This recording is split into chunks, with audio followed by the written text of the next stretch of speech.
My brother raised his glass and said, "To the best son in the family, me." Everyone laughed. Then Dad said, "And to Michael, our biggest burden." So I smiled and left. My mom wrote, "You'll regret this." I wrote, "Okay." I just stopped paying their bills and then they broke into my apartment. My father always said that family comes first. That blood is thicker than water. That no matter what happens, we should support each other. And for years, I believed him. I'm Michael Carter. I run a successful plumbing company built from scratch with my own hands. My crew respects me, my clients trust me, and my name stands for quality work in the city. I'm not rich, but I make enough to live well and enough to make sure my parents never had to struggle. Because I paid for everything. Their mortgage, their bills, their vacations, even the food on their table. Meanwhile, my younger brother, Alex, still lived at home. He was 31 years old and had never worked a serious job in his life. But if you asked my parents, he was the golden son. At every family dinner, Alex would sit beside me, patting my shoulder, saying things like, "Mike works so hard, Mom. I really admire him. I wish I had his discipline, but I just haven't found the right opportunity yet." We should all be grateful for everything Mike does for us. In front of my parents, he was my biggest supporter. Behind my back, he was my worst enemy. I found out the truth by accident one night about 2 years ago. I had stopped by my parents' house after work to drop off some groceries. As I stepped inside, I heard voices from the living room. Alex's voice. "Mom, Dad, you know Mike only does all this to make himself look good, right?" His voice was smooth, confident, like he was stating a fact. "He throws money around so you'll love him more than me. But deep down, he resents you for it." I stopped in my tracks. "He told me last week he's tired of paying your bills. That it's a burden. That he hates how much you rely on him." He sighed dramatically. I defended him, of course. I said Mike would never say that. He loves us. But maybe I was wrong. Maybe he does see you as a weight around his neck. I felt my hands clench into fists. Lies. All of it. I had never said any of those things. But Alex, lazy, manipulative Alex, was a master at playing the victim. My mother gasped. "I knew it. He always rushes off after dinner. He never spends time with us."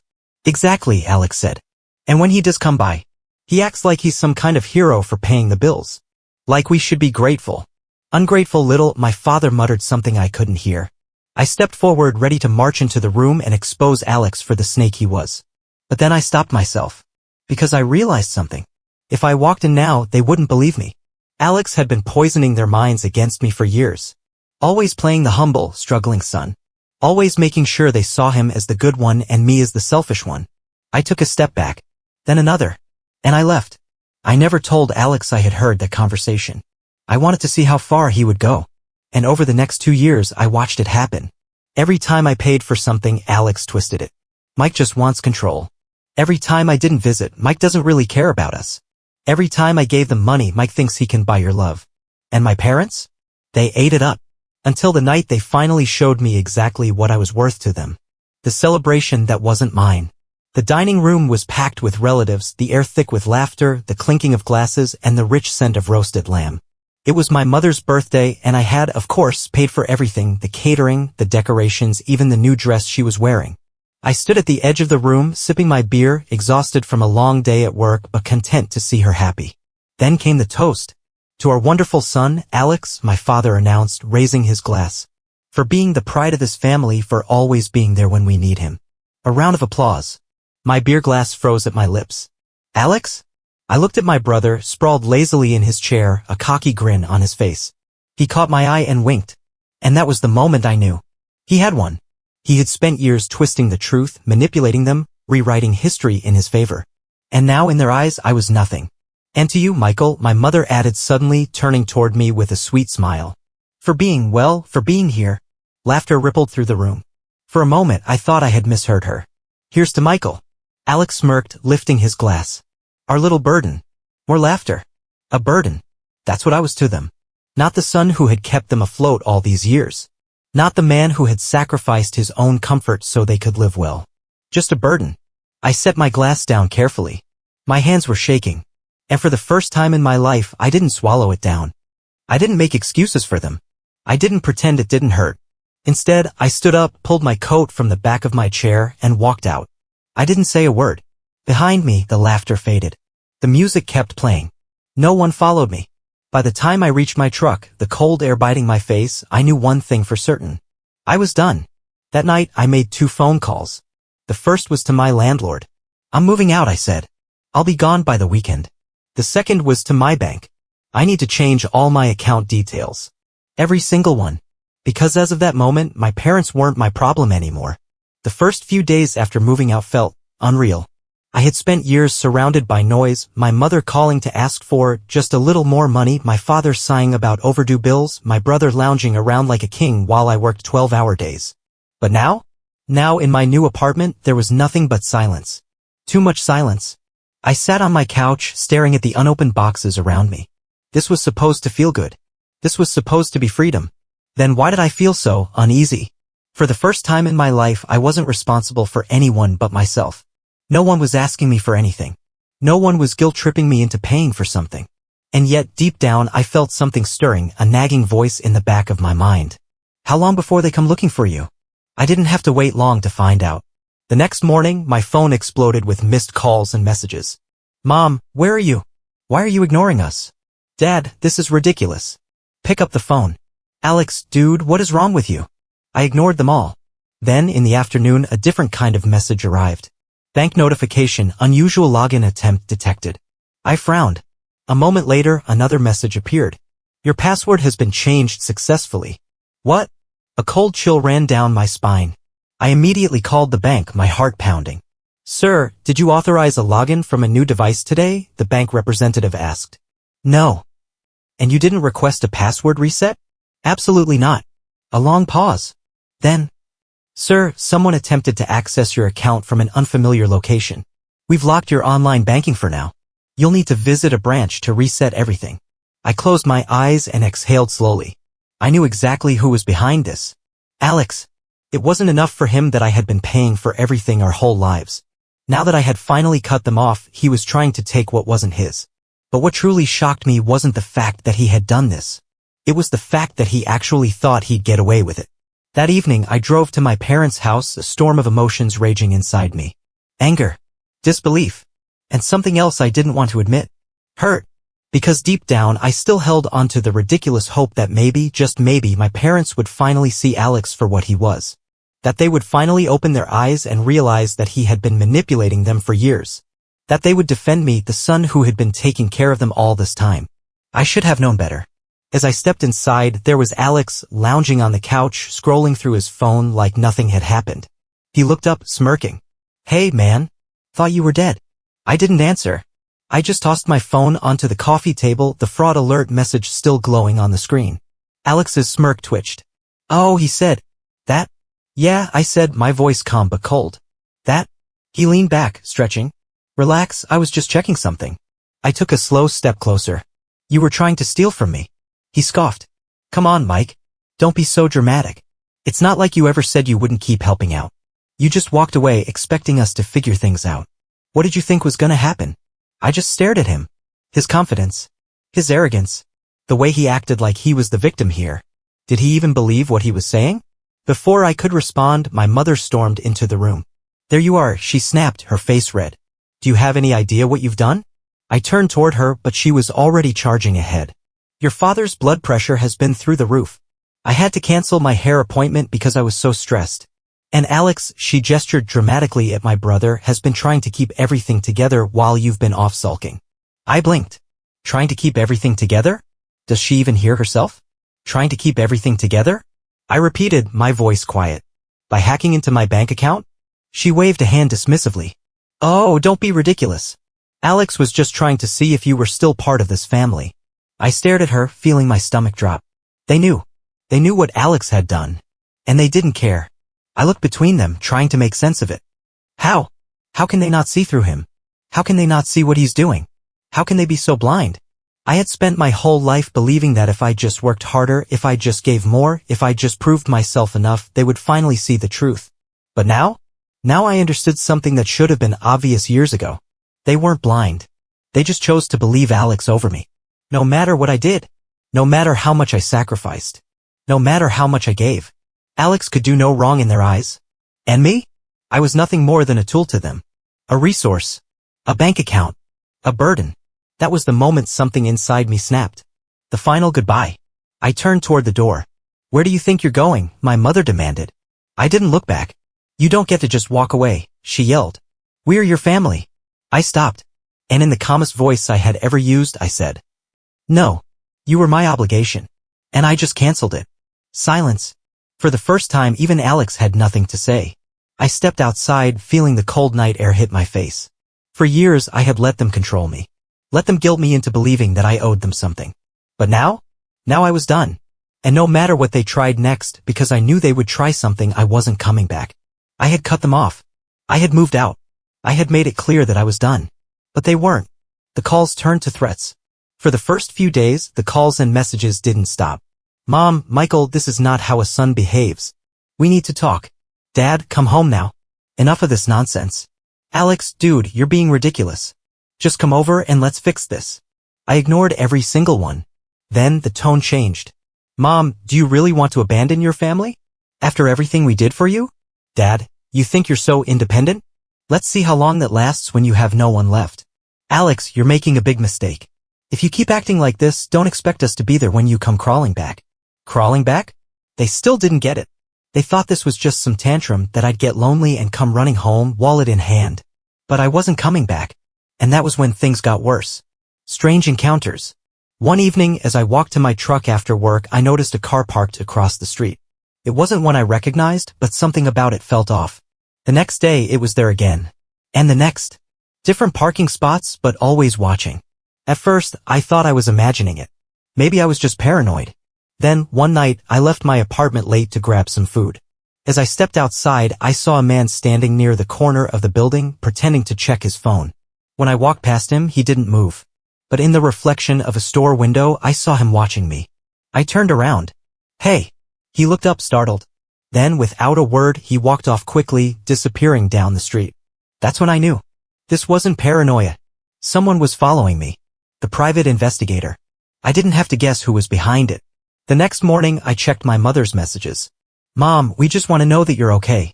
If you won't talk to us, we'll find another way. Another way. They had hired someone to watch me. I had left them, and instead of respecting my decision, they were tracking me like a criminal. For the first time since this whole thing started, I felt something I hadn't expected. Fear. Not just anger. Not just frustration. Real fear. Because this wasn't just about money anymore. This was control. And I had no idea how far they were willing to go to get it back. The breaking point. I decided I needed to put an end to this. So that evening, I did something I knew would draw them out. I sent a message to the family group chat. Michael, I know you hired someone to follow me. Stop now or I'll go to the police. Less than a minute later, my phone rang. Mom. I picked up. How dare you threaten us, she hissed. We're just worried about you. You left without a word and now you're accusing us of spying on you. I clenched my jaw. Because that's exactly what you're doing. We just want to be sure you're safe, she snapped. But I see now. You don't care about this family at all. I forced a laugh. That's funny. Because I cared for this family every single day until I finally realized something. Realized what? She demanded. That you don't actually love me, I said, my voice steady. You just love what I can do for you. Silence. Then her voice dropped to an icy, sharp whisper. You think you're so smart? So independent? Who's going to cook for you? Who's going to wash your clothes? Who's going to clean up after you when you realize you can't do anything for yourself? I froze. Not because she was right, but because I suddenly understood why she was so sure I would come back. Growing up, my mother had never let me take care of myself. If I tried to do laundry, she would push me aside. You'll ruin your clothes. If I tried to cook, she would snatch the knife from my hands. You'll cut yourself. If I tried to clean, she would shake her head. You'll just make it worse. And over time, without even realizing it, I had stopped trying. I had spent years believing she was just being a caring mother. That she was just helping. But now I saw it for what it really was. It was control. She had never wanted me to be independent. She had raised me to need her. And now that I had left, she refused to believe that I could survive on my own. You'll regret this, Michael, she said, her voice dripping with certainty. You can pretend all you want, but you will come crawling back. And when you do, don't expect us to welcome you with open arms. And she hung up. That was the moment I knew. They weren't stopping. And if I didn't take drastic action, they would never leave me alone. Preparing for war. I spent the next morning at the bank, changing every single financial detail I had. New accounts. New cards. New passwords. Then I called a lawyer. I need to make sure my family has no access to me, my finances, or anything I own, I told him. Understood, he said. I'll draft a legal notice immediately. If they attempt to access anything of yours again, we'll take action. That was step 1. Step 2 was the police. I walked into the station, took a deep breath, and said I need to file a harassment report. Because I wasn't running. I wasn't hiding. I was fighting back. And I wasn't going to lose. I had taken every precaution. New bank accounts. A legal warning from my lawyer. A harassment report filed with the police. I thought that would be enough. I was wrong. Crossing the line. For a few days, things were quiet. Too quiet. The calls stopped. The texts stopped. Even the strange car that had been following me was gone. For the first time in weeks, I let myself breathe. Maybe, just maybe, they had finally given up. Then, one evening, I came home from work and immediately knew something was wrong. My apartment door was slightly open. My stomach twisted. I had locked it that morning. I was sure of it. I stepped inside cautiously, my muscles tense. And then I saw them. The invasion. Sitting on my couch as if they owned the place were my mother, my father, and Alex. My mother was flipping through my mail. My father was inspecting the apartment, shaking his head in disapproval. Alex was stretched out comfortably, looking completely at home. Finally, my mother sighed, tossing an envelope onto the coffee table. Do you know how long we had to wait? I could barely breathe. You broke into my apartment? I asked, my voice low, dangerous. My father scoffed. Broke in? Don't be ridiculous. Your mother still has a spare key from when she helped you move in. Honestly, Michael, you should be thanking us. This place is a mess. Look at this, he gestured toward my kitchen.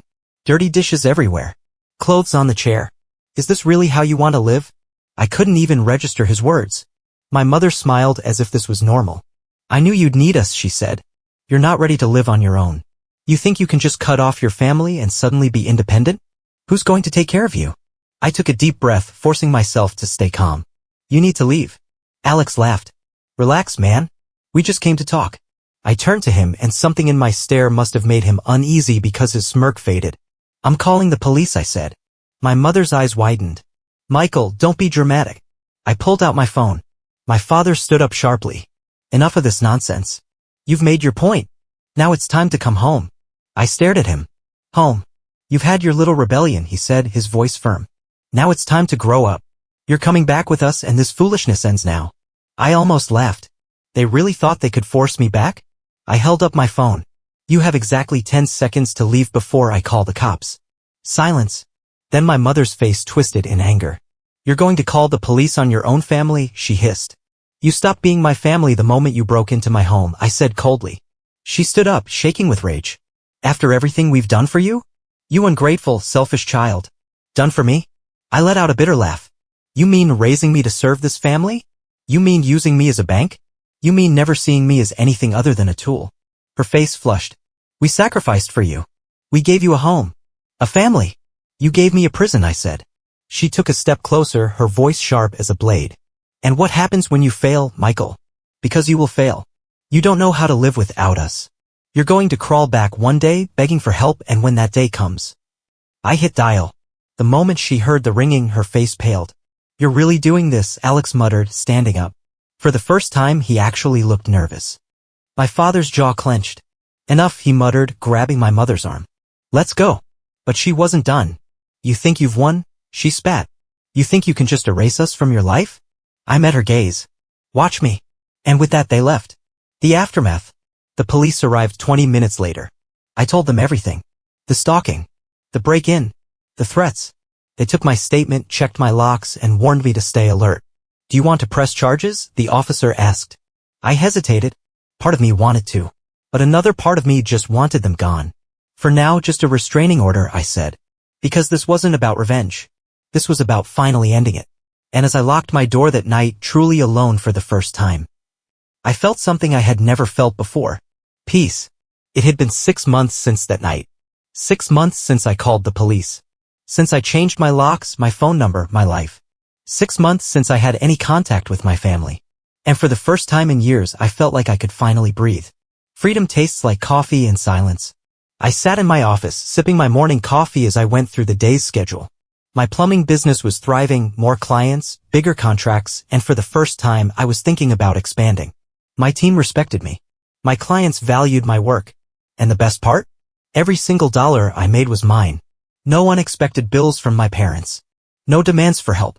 No texts from Alex pretending he needed money for something important. Just peace. It was almost strange living without that constant weight on my shoulders. Almost, because I had never felt lighter. Meanwhile, back at the house, I hadn't reached out to them. I hadn't asked about them. But I still heard things. Alex had finally been forced to get a job when the bills started piling up. Apparently, it lasted 2 weeks before he quit, complaining that work just wasn't for him. My parents had to downsize after falling behind on mortgage payments. Without my financial help, their comfortable life wasn't so comfortable anymore. They tried to borrow money from relatives, but I wasn't the only one who had caught on to their ways. In short, they were struggling, and part of me wanted to feel sorry for them. But I didn't, because they had done this to themselves. The last attempt. It was a Sunday afternoon when my phone buzzed with an unknown number. I almost ignored it, but something told me to pick up. I pressed the answer button and the voice that greeted me sent an old, familiar chill down my spine. "Michael, honey, it's your mother." I exhaled slowly, leaning back in my chair. I knew this moment would come eventually. "I was just thinking about you," she continued, her voice unusually soft. "It's been so long. Don't you think it's time we put this all behind us?" I let the silence stretch. Then she sighed dramatically. "Listen, your father and we've had a rough time. We just want to see you, that's all. Can't we just have dinner together? As a family." I almost laughed. As a family? The same family that had treated me like an ATM? That had broken into my home? That had stalked me, threatened me, tried to make me feel small? And now that they were struggling, now they wanted to talk? I kept my voice calm. "I hope you're doing well, Mom." She jumped at the kindness. "Oh, sweetheart, I knew you'd come around, but we have nothing to talk about." Silence. Then her voice hardened. "Michael, don't be like this. We're still your parents. We raised you. We took care of you." I nodded even though she couldn't see me. "And I paid you back for that 1,000 times over." "That's not the point," she snapped. "You're acting like you don't even care about us anymore." I sighed. "I don't think you understand, Mom. You didn't lose me 6 months ago. You lost me years ago." More silence. Then her voice turned ice cold. "Fine. But don't expect us to be there when you need us." I smiled. "I haven't needed you for a long time." And with that I ended the call. The final goodbye. I sat there for a moment, staring at my phone. Waiting. Waiting for the guilt, the sadness, the pain. But it never came. Because I finally understood. Family isn't about blood. It's about respect. And if anyone only values you for what you can do for them, they're not family. They're just people who used to know you. I stood up, stretched, and grabbed my keys. I had a business to run, a life to enjoy, and a future that belonged only to me. And this time I was never looking back.